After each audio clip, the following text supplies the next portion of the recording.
Tantas histórias de soldado, de princesa, menestrel. Então senta que está na hora das histórias de papel. Pessoal, era uma vez uma história que veio parar aqui.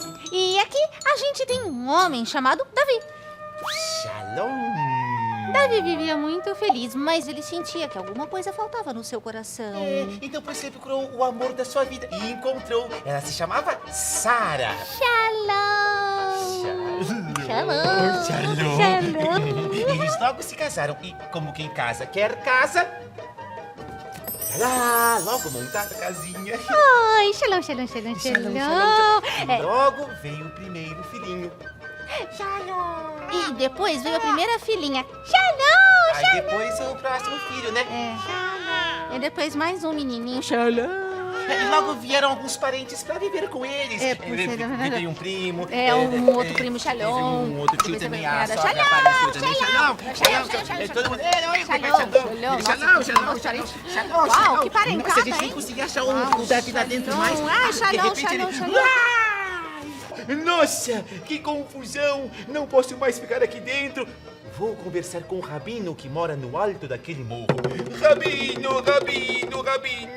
Shalom. Shalom, se você não me ajudar, eu morro. Minha casa tem muita gente, muito parente. O que que eu faço? Arruma um bode. Um bode? Um bode. Um bode? Ah, então tá bom, um bode. Onde é que eu vou arranjar um bode? Bah! E assim foi feito. Davi levou o bode pra morar lá naquela casa. Pegou uma cordinha e amarrou no meio da sala. Nossa, a confusão piorou um pouco. Bastante. O bode não era assim um bom companheiro porque ele usava a sala do Davi como banheiro. Só um instantinho.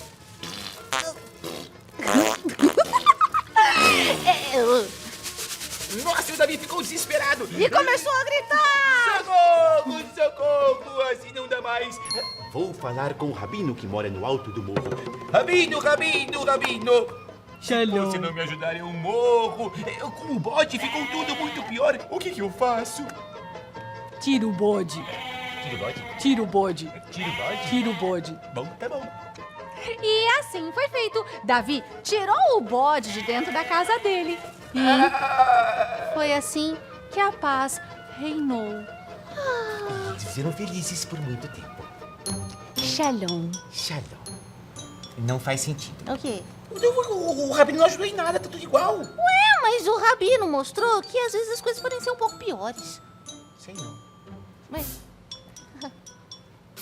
Tantas histórias de soldado, de princesa, menestrel.